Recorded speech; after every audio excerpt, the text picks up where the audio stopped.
Welcome to the Apache Sedona Community Office Hour for the month of June. My name is Jia. So, today we have basically three things to cover. First, I'll recap the Sedona 1.9 release, and it came out on April 22nd. And then we're going to do a sneak peek for SedonaDB 0.4 release, which is also coming soon. And at the end, I will also do a sneak peek for the upcoming Apache Sedona release, which is 191. So for people who are new here, so a quick word about Sedona. So Sedona is the most popular open source engine for processing geospatial data at scale. And it started as a research project, and today it is a Apache top-level project. And you can find its website and GitHub repo here. We also have our social media account on LinkedIn and X. Be sure to follow us and get the latest news. And the Sedona community keeps growing, and we recently passed the 70 million downloads overall. And we also now get more than 2 million downloads every month, and more than 170 people have contributed code to our GitHub repo, including Sedona Spark and SedonaDB. And thank you to everyone who is here today. And Sedona can handle geospatial data at any scale. So if you have a large data on cluster, so we can use Sedona Spark and Sedona Flink for stream data processing. We can also use Sedona Snowflake, Sedona Snow, to handle big data. And for small and medium data that can fit on a single machine, we use SedonaDB. And in addition to that, we also have a benchmark project called a Spatial Bench. So it is to compare all the engines in a fair way. So I have covered the Spatial Bench a couple times in the past, right? So we are also actively working on Spatial Bench to include the raster support, for example. Now let's do a quick overview about the system architecture of Sedona Spark and Sedona Flink as well. So Sedona basically, the distributed version of Sedona basically has three layers. So the top layer is the spatial query processing layer. So it provides user APIs, including Scala, Java, and Spatial SQL, Python, and R. So users can interact with these APIs through Zeppelin, Tableau, Jupyter Notebook, GeoPandas, and RStudio. We have also different query operators there. So for vector data, we have spatial join, KN join, KN query as well, and also lots of raster function support. So our query processing layer, so take a user query in the aforementioned APIs, and then it figure out the best query algorithm to execute those queries. And the second layer is what we call distributed spatial dataset layer. For batch data processing, it supports batch data processing and stream data processing. It basically decides how the data set is partitioned among machines in the clusters. It has many functions, including spatial partitioning, spatial indexing, spatial data serialization as well. And the bottom layer is the compute engine support. So we support Sedona Spark, Sedona Flink, and Snowflake as well. And by far, our support on Apache Spark is the most comprehensive one. Also, a quick overview about SedonaDB Rust. So, as I mentioned before, SedonaDB is a single node engine. So it runs on your laptop on one server. It is built in Rust on top of Apache Data Fusion and Apache Arrow. So the data is columnar in memory. So the queries are very fast for analytical queries. And we also have spatial query optimizer and spatial join algorithms. And the raster functions are landing now in 0.4 release. I will show them later. We also have a couple more exciting features in SedonaDB. I will cover that as well. So if you want to try Sedona today, so here are the easy paths. So for Sedona Spark, just pull the Docker image and run it. So this is from our official Docker account, Docker Hub account. And you get Jupyter Notebook and Spark UI out of the box, and which is very easy to use. For SedonaDB, you can do one pip install, and then in a few lines of Python, you can start to enjoy SedonaDB functions.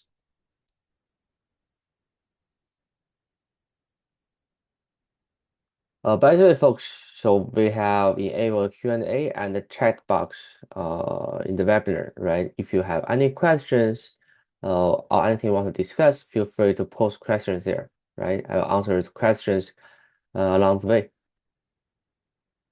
So for Sedona, we follow the 3-month release cadence. So basically, we ship a release every 3 months, and this keeps the project moving and easy to follow. You can see the recent versions for Sedona, SedonaDB, and the spatial bench. So the latest stable version of Sedona is 1.9, and the latest stable version of SedonaDB is 0.3. So 1.9 was released in April, and SedonaDB was released 0.3 was released in February. Now let's briefly cover the features we released in the 1.9 release. So Sedona 1.9 came out on April 22nd. So this is a big release. I'll go through the highlights one by one. So first of all, Spark 4.1 support. We now build for Spark 3.4, 3.5, 4.0, and 4.1. So Spark 3 is still supported, and it is runs on top of Java 11. And Spark 4, Sedona Spark 4 now needs Java 17. And secondly, we introduced a new CRS engine called PROJ for Sedona. So before this release in Sedona, we mostly took an EPSG number like 4326. And now you can pass full WKT1, WKT2 PROJ string, or even PROJ-JSON string for CRS transformation in Sedona. We also now support grid files, so that way you can do high-accuracy data shifts. And the third, the calc writer. So our raster function rs_calc now can turn the raster into a Cloud Optimized GeoTIFF. So calc is great for cloud storage, so you can read only the part that you need. Fourth, Bing tail functions. So this is a full set of quad key tail functions. You can get a tail for a point, and also get all tails for a polygon and more. So they work on Spark, Flink, and Snowflake. Fourth, the raster data source. It does auto-tiling for you now.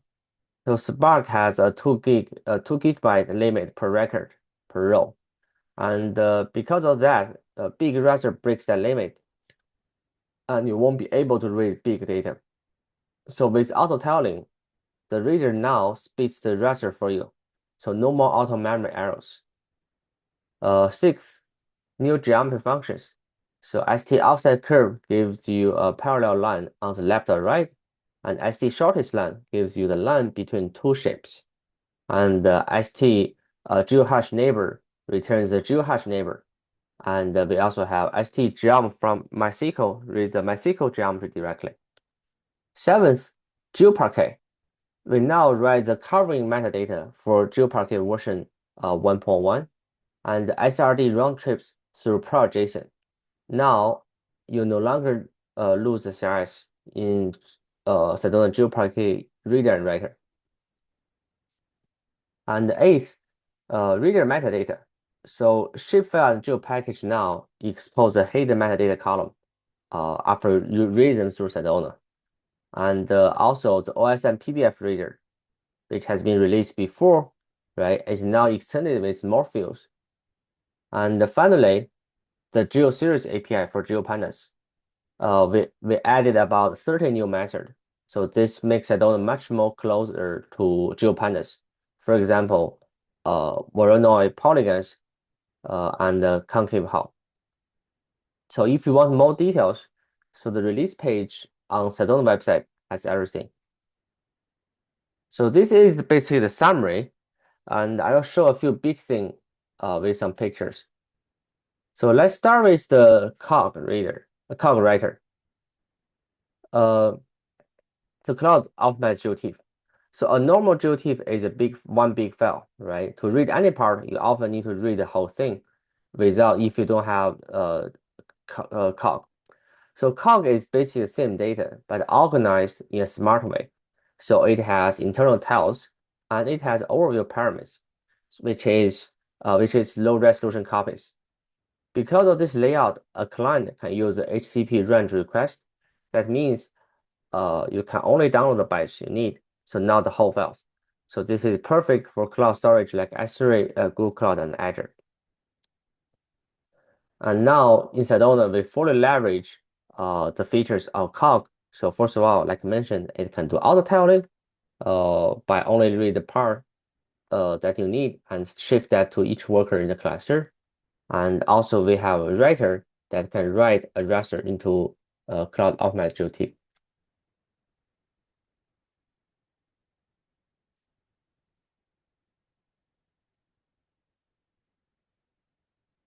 Cool. Well, there's a question from Wahid. So I'm wondering if all Apache Sedona functions are supported by SedonaDB. So the question is not yet, right? So we keep adding new functions in SedonaDB, so including raster data, vector data. So the goal is to bring function parity into SedonaDB, so it support all functions in Apache Sedona, if not more. So this is the goal, and we are actively working on that. And there are actually more functionalities in SedonaDB. For example, it has support for point cloud data, so which is something that we're going to announce in point 4 release. So support for point cloud and LiDAR data, and also GPU accelerated spatial join. So those new features are only available in SedonaDB, but in terms of regular ST functions and raster support, right? So Sedona Spark has lots of more functions, so we are actually working on that.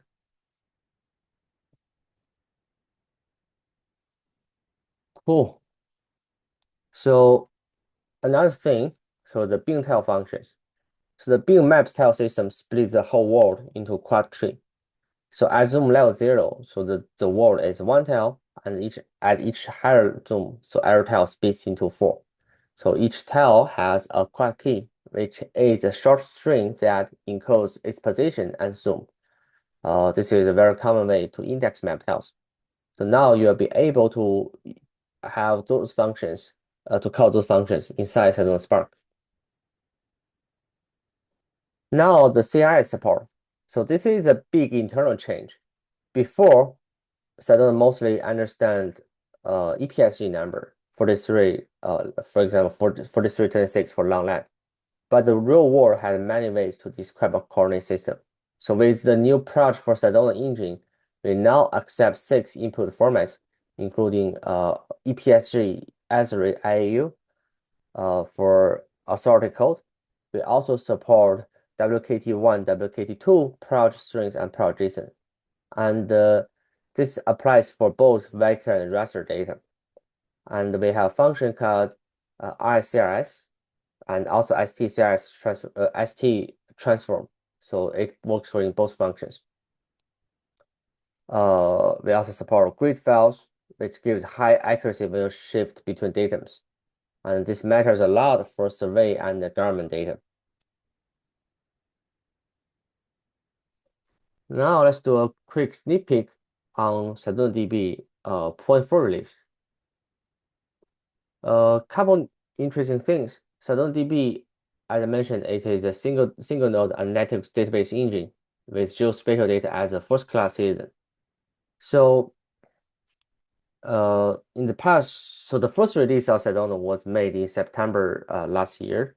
So each release as big new features. Point 1 had the basics, point 2 brought GeoParquet 1.1 and K nearest neighbor join and spatial join as well. And the point 3 release, which was the release we made in February, brought larger than memory spatial joins, item level CRS, and some cool functions. and 0.4 is the next step, right? So now a sneak peek of SedonaDB 0.4. It is not released yet, but it is coming in 1 week or two. So all these features that are on the main branch right now, and if you're interested, you can take a look and give it a try. So we're gonna focus on 4 big things. So first, GPU spatial join. So this is the first time we ship a GPU spatial join in core. Secondly, geography type spatial join, and it joins on the sphere. Third, the GDAL foundation. So a new crate that opens the door to all GDAL formats. And fourth, raster and vector predicates.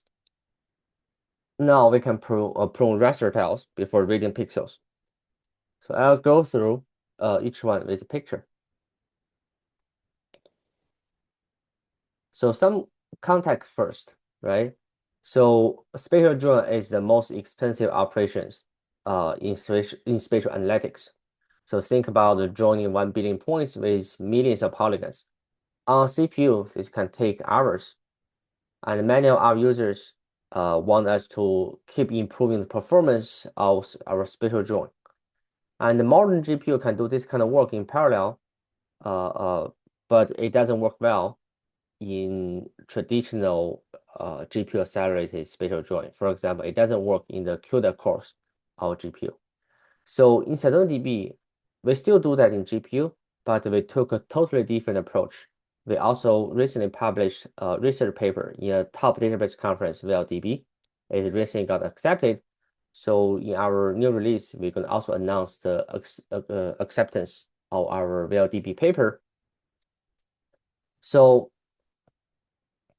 but long story short, so if you look at the picture on the left, we have 2 sets of join. So the build side is polygons, the probe side is points. Both sides are arrow batches in memory. So in the middle of this figure is new spatial index trait. Before that, we always build a CPU R tree to accelerate our spatial join on CPU. Now you can actually pick a GPU index instead. So it is same code, but just different backend. So on the right is our library, libGPU spatial. So this is actually written through CUDA. It is our CUDA library. It has kernels for build, probe, refinement, and filter. And the result will come back as another arrow batch. And although our libGPU spatial use CUDA kernels, CUDA kit to write GPU functions, we are not using CUDA cores. We are using something called ray tracing cores, so which were oftentimes used for gaming. But turns out ray tracing cores is perfectly suitable for spatial queries. 2 practical points.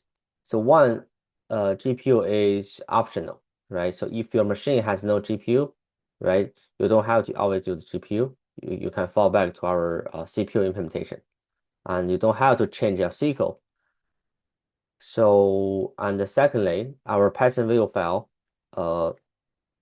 we have separate Python view file for GPU, right? So if you want to use that, you can easily install that into your environment without actually polluting your existing installation.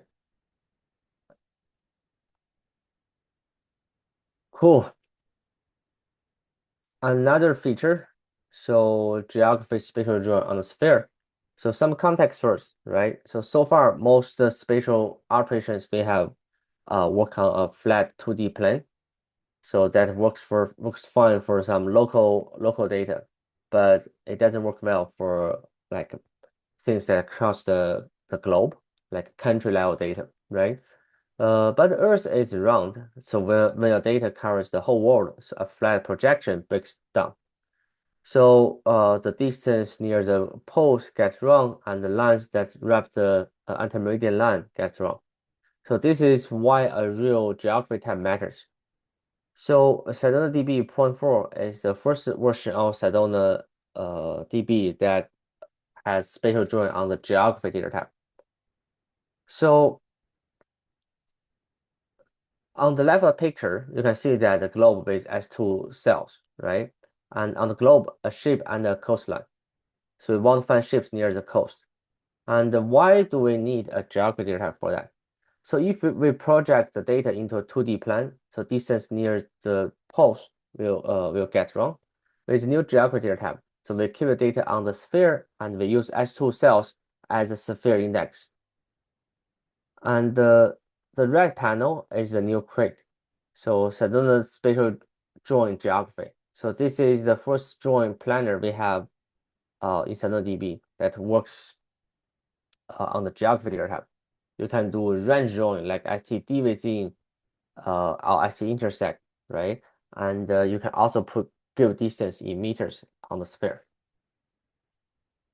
So the item level CRS that we introduced in version 0.3 will also flow through this, and the reader knows the CRS and the drawing planner use the CRS.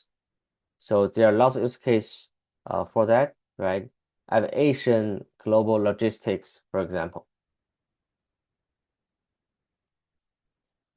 And another feature, so Sedona-gdal crate. So as you already know, geospatial data lives in many different formats. And for example, GeoTIFF, NetCDF, file geodatabase, and many more. And the community's standard method to use is use GDAL, right?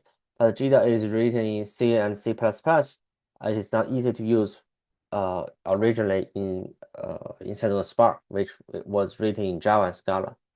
So now since we have Rust, it is easier to do that in Rust, right? So before 0.4 release, SedonaDB only support a few formats, and many users ask for more.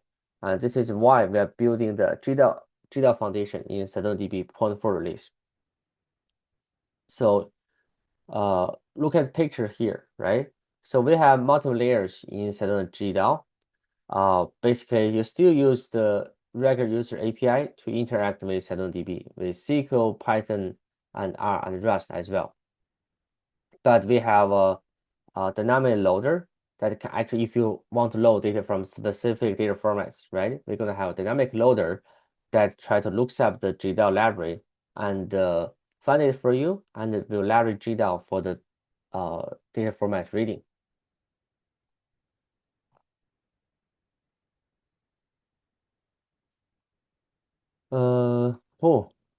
Another functions, so the raster and vector predicates.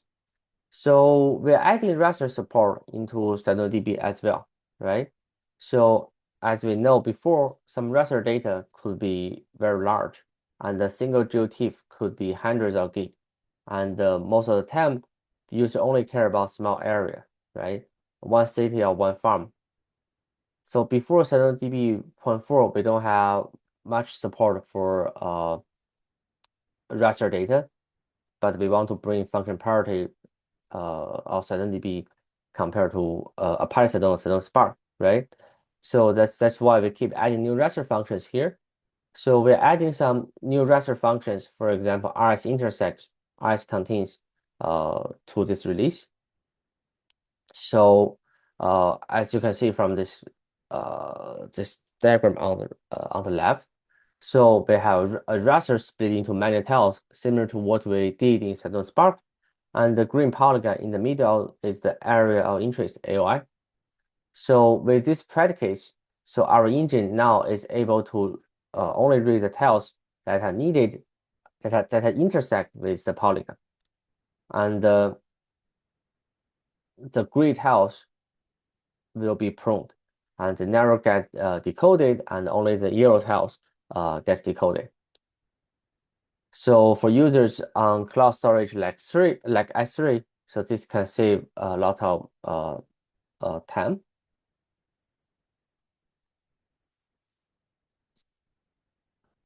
Cool. Now let's do a quick sneak peek on the SedonaDB Apache Sedona 1.9 release.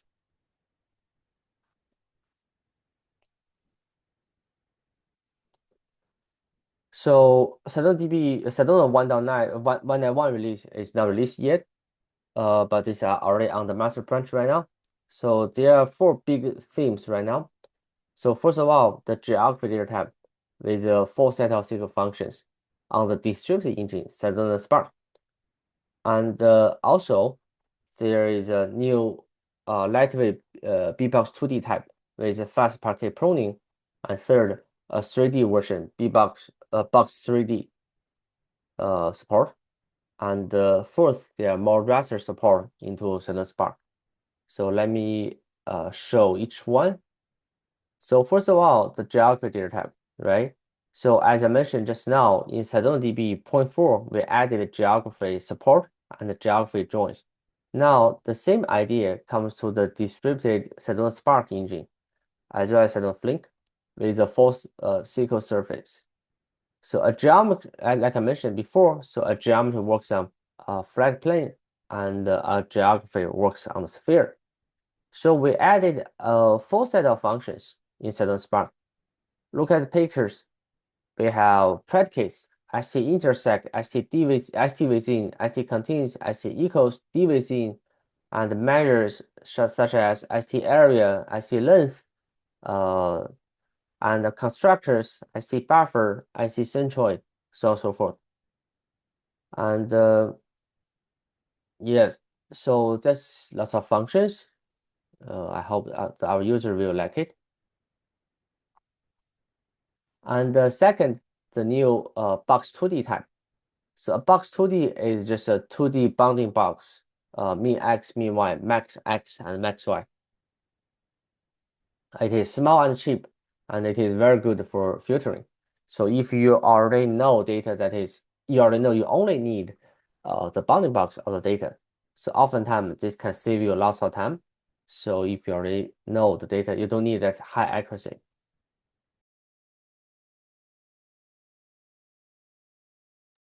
Excuse me.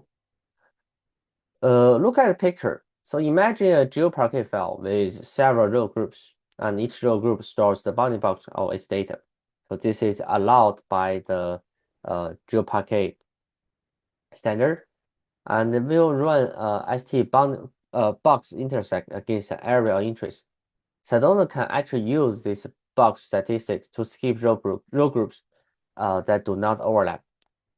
And in this picture, only row group 2 is red, and the others are skipped. So Sedona can intelligently leverage the box to do filter pushdown.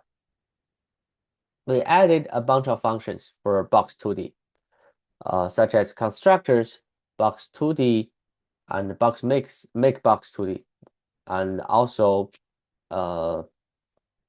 accessors like st, xmin, and y, xmin, ymax. And also interestingly, so we also added predicates such as box intersects, box contains, and st within on boxes.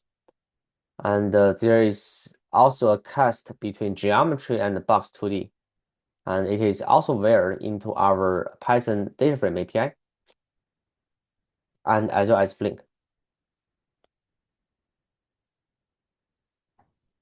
Third, box 3D. So this is still work in progress. It is almost done. So this is a 3D version of the box 2D. It adds a z-axis. So now the box has a min max for x, y, and z. So why do we need this? There are cases that we need box 3D, for example, point clouds for LiDAR data, right? So we added the same family of functions, but in 3D, such as constructors, box 3D, and predicates such as st 3D box intersects, 3D box contains, so on and so forth. And we also have a cast from geometry to box 3D. We also have Python bindings for this function. And finally, more raster work support in 1.9.1. So on the left, we added some new capabilities. We now support distance join for raster predicates, use RSD within. And there is a new GeoTIFF metadata source. It reads only the metadata, very fast and allows you to do quick pruning only on the metadata of those GeoTIFFs. And the stack reader now understands the cloud cover and snow cover field. And this also help you filter out satellite scenes before you load them. And on the right, we also add more quality and flexibility functions. And the RS interpolate now handles band index and no data values correctly. And there's also a pattern serialization support for rasters. So that means now you can have full raster UDF, full UDF for our raster data, right? So you can basically use both NumPy and rasterio in the UDF for raster data, and you'll be able to get raster data back into our Sedona raster data frame. And also, our rasterization is now orientation agnostic, so you can also use the positive scale Y as well. So yes, this is the preview of Sedona 1.1. It's coming soon. So please stay tuned and watch our GitHub repo.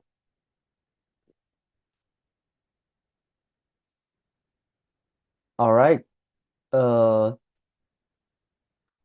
Now let's talk about community. So before we finish, right? So a few community items.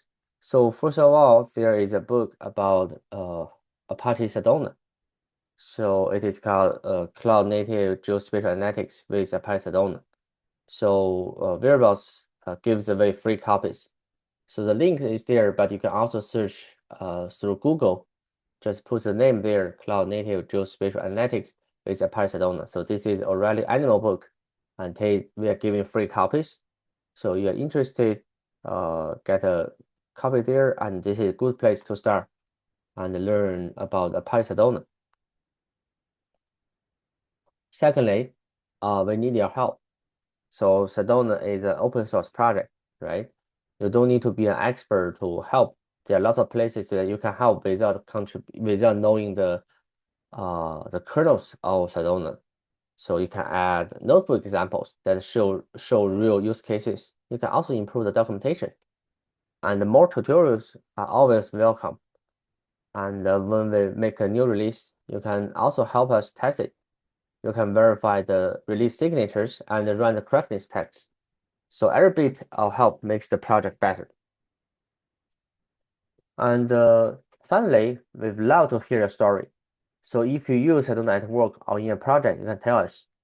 We can feature a success story in a live stream, right? We can feature your work in our monthly community office hour as well.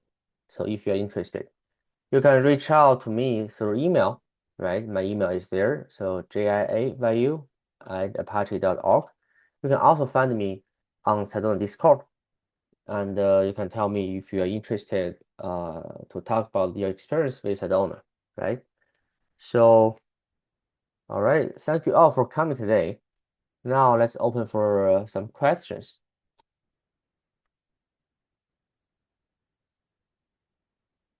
So feel free to post your questions in the chat or through Q&A.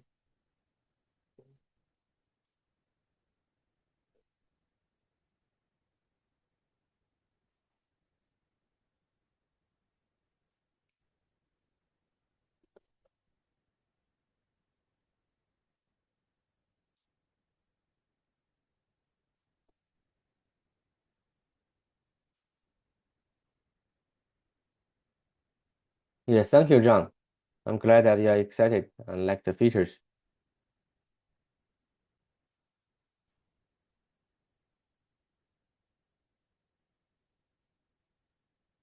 There is a question from Jacob. So will there be a CLI tool built on top of SedonaDB? This is a interesting question, right? So I'm not exactly sure about what kind of CLI you are referring to, right? So right now, the way that you can install SedonaDB is through pip, and you can write that through Python. but I believe in SedonaDB we also have a SQL terminal that you can actually type in SQL there, right? We also have SedonaDB main contributor Dewey here, right? Maybe Dewey, do you want to speak about that?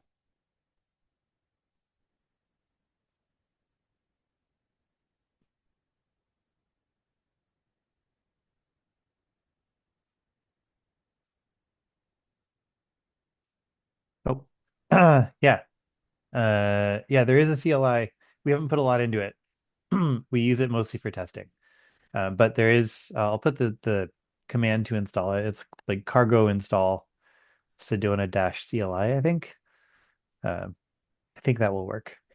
And yeah, it's you can get started typing SQL.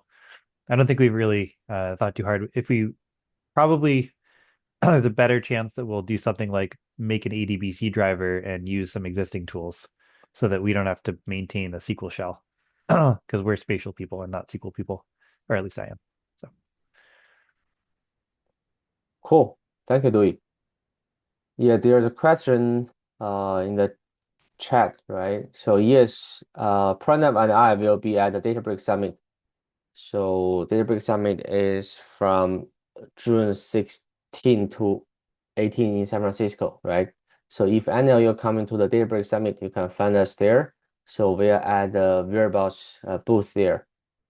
So you can find me there, and you can also reach out to us. And if you want to meet us, you can reach out to us, and yeah, we can find some time.